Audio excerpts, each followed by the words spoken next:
தமிழ் செய்யுமாறே இன்னும் திருமூலரின் திருமந்திர வரிகளை கூறி எங்கள் உரையை துவங்குகின்றோம்.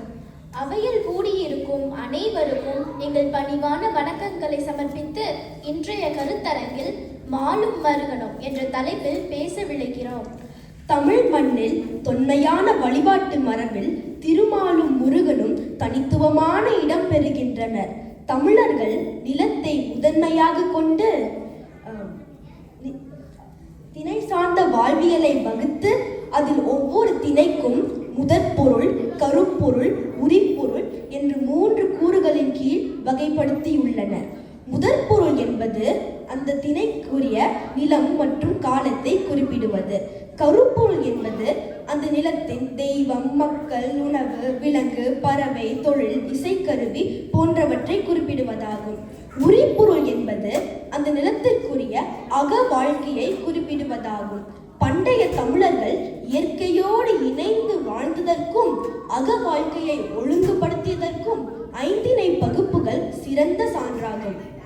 தமிழ் மொழியின் இலக்கண நூலான தொல்காப்பியத்தில் மாயோன் மேய காடுரை உலகமும், சேயோன் மேய மைவரை உலகமும், வேந்தன் மேய தீம்புணல் உலகமும், வருணன் மேய பெருமணல் உலகமும், முல்லை குறிஞ்சி மருதம் நெய்தல் என சொல்லிய உரையான் சொல்லவும் படுமே என தொல்காப்பியர் பாடியுள்ளார்.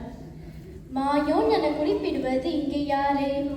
மாயோன், மாயவன், மாலவன், திருமாலவன், திருமால், மால். மால் என்ற சொல்லுக்கு இங்கு பொருள் என்ன? மால் என்றால் பெரிய நிலை, மால் என்றால் மேன்மை, மால் என்றால் அறிவை மயக்கும் நிலை, மால் என்றால் பெரிய நிலப்பரப்பு, மால் என்றால் கரிய நிறம், மால் என்றால் பேருருவம். இவை அனைத்தும் திருமாலின் வடிவமாக நாம் அறிந்ததுவே.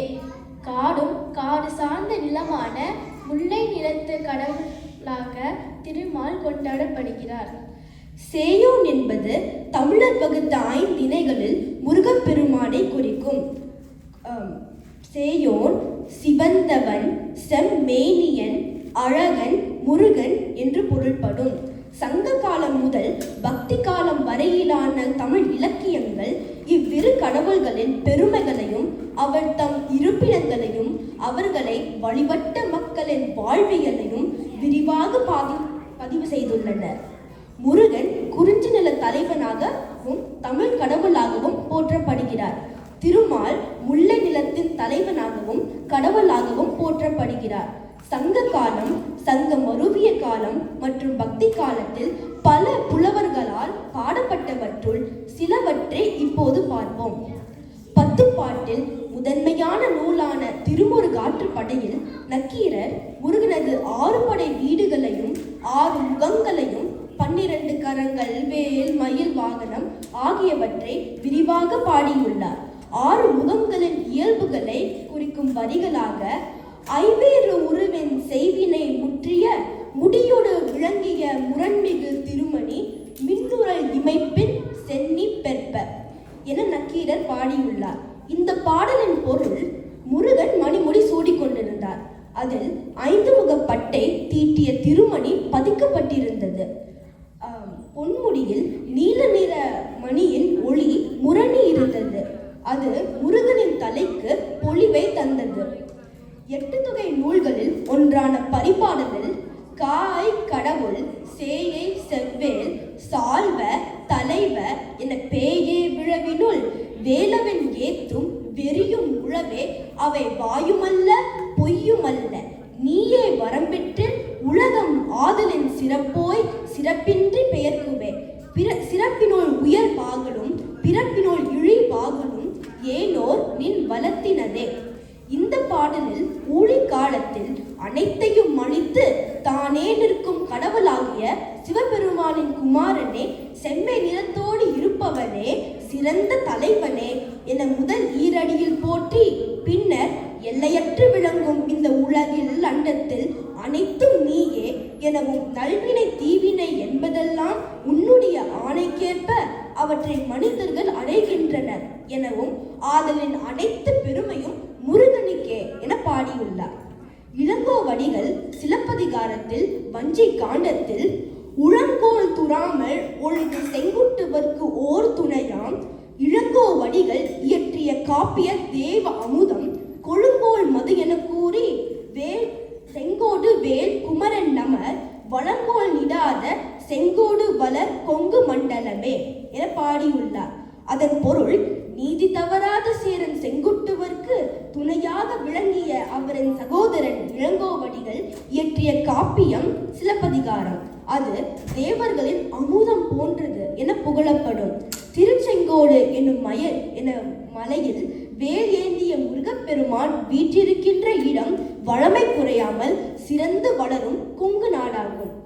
சங்க காலம் கடந்து பக்தி காலத்தில் சந்த நடையில் பாடல்களை தந்த அருணகிரிநாதர் முத்தைத்தரு என முருகனே முதல் அடியை எடுத்துக் கொடுக்க ஞானம் பெற்று பாடல்களை படைத்தார். பிற்காலத்தில் குமரகுருபரர், பாம்பன் சுவாமிகள், சற்று முந்தைய காலம் வரை நம்முடன் வாழ்ந்த திருமுருக கிருபானந்த வாரியார் சுவாமிகள் என முருகன் அடியார்களை பட்டியலிட்டு கொண்டே செல்லலாம். மருகனை பற்றி சில தரவுகளை அறிந்த நாம் மாமன் திருமாலை பற்றி சிலவற்றை பார்ப்போம். காலத்தால் அழிந்து சூழ்ச்சியால் இழந்த தமிழ் நூல்களை தவிர்த்து கிடைக்க பெற்றவற்றுள் தொல்காப்பியம் தொன்மையானது. அன்றைய காலத்திற்கும் முன்பு இருந்து வந்த திருமால் வழிபாடு சங்க இலக்கியத்தில் பல இடங்களை பிடித்துள்ளது. 10 பாட்டு நூலில் ஒன்றான மதுரை காஞ்சியில் மாங்குடி மருதனர் அவர்கள் கணங்கொள்ளவுணர் கடந்த கொளந்தார் மாயோன் மேய கோண நன்னாள் கோணம் தின்ற வடுவாள் முகத்த சாணம் தின்ற சமந்தாங்க தடக்கை என செல்லும் பாடலில் அவுணரை வென்ற கருநிற திருமால் பிறந்த ஓணமாகிய நன்னாளில் மதுரை மறவர்கள் விழா எடுப்பர். பல்லாயிரம் ஆண்டுகள் தமிழர்களின் முதன்மை திருவிழாவாக இருந்து வந்த திருவோண திருவிழா பாண்டியர்களின் ஆட்சி மதுரையில் வீழ்ந்ததும் மறைந்தது.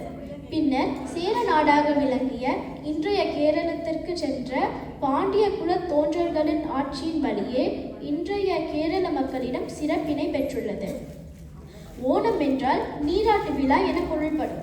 இலக்கிய சான்றின்படி தமிழ்நாட்டில் 7 நாட்கள் விழா எடுக்கப்பட்டுள்ளது.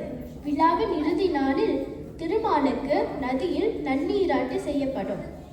சங்கம் அறிவிய காலத்தில் தோன்றிய 17 கீழ்கணக்கு நூல்களின் ஒன்றான திரிகடுகத்தில் நல்லாதனர் அவர்கள் கண்ணகர் ஞாலம் அளந்ததுவும் காமரு சீர்தன்னரும் பூங்குருந்தம் சாய்த்ததுவும் நன்னிய மாய சக்கரம் உதைத்ததுவும் இம்மூன்றும் பூவை பூவண்ண நடி.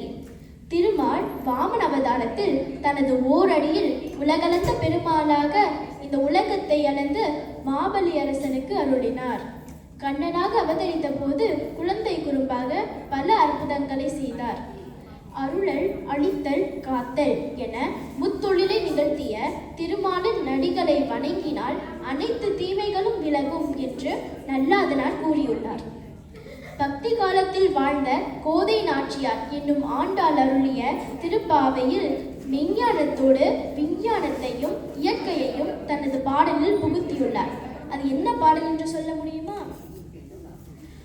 ஆழிமலை கண்ணா ஒன்றினை கைகரவேல் ஆழியுள் புக்கு முகுந்து கொடுதார் தேவி ஊழி முதல்வன் உருவம் போல் மெய்கருத்து பாலியன் தோளுடை பத்மநாபன் கையில் ஆழி போல் மின்னி வனம்புரி போல் நின்றதிர்ந்து தாளாதே சாரங்க முதைத்த சரமடை போல் வாழ உலகினில் பெய்திடாய் நாங்களும் மார்கழி நீராட மகிழ்ந்தேலோர் எம்பாவாய்.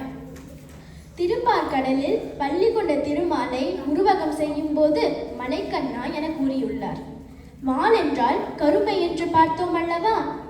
கருநிற மேகங்களே மலையை தரும். அந்த மேகத்தை போன்ற தேகத்தை உடையவன் கண்ணன். தோற்றத்திலும் குணத்திலும் கண்ணனாகிய திருமால் மலையை போன்றவர். யாவரிடத்தும் பேதமில்லாது அனைவருக்கும் பொதுவாக அருளுபவர். கடலிலே இருந்து தண்ணீர் ஆவியாகி சென்று வானத்திலிருந்து மழை பொழிகிறது என்பதை விஞ்ஞான கருவிகள் இல்லாத காலத்திலேயே பாடினார் ஆண்டாள். தமிழரின் இறையியலில் அறிவியலும் கலந்துள்ளது. 12 ஆழ்வார்கள் பாடிய 4000த்திலும் தமிழமுது கடலென கரைபுரண்டு ஓடுகிறது. சைவமும் வைணவமும் ஒருங்கிணைந்து வளர்த்தெடுத்த தமிழ் மொழியை நாம் தெளிவுறவே கற்றலும் எண்ணங்களை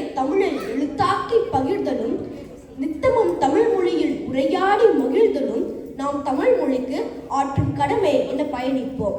தமிழராக பிறந்து தமிழர் என உணர்ந்து நாம் தமிழராக இணைந்து தமிழர் என உயர்வோம். வாழ்க தமிழ், வளர்க தமிழர். நன்றி, வணக்கம்.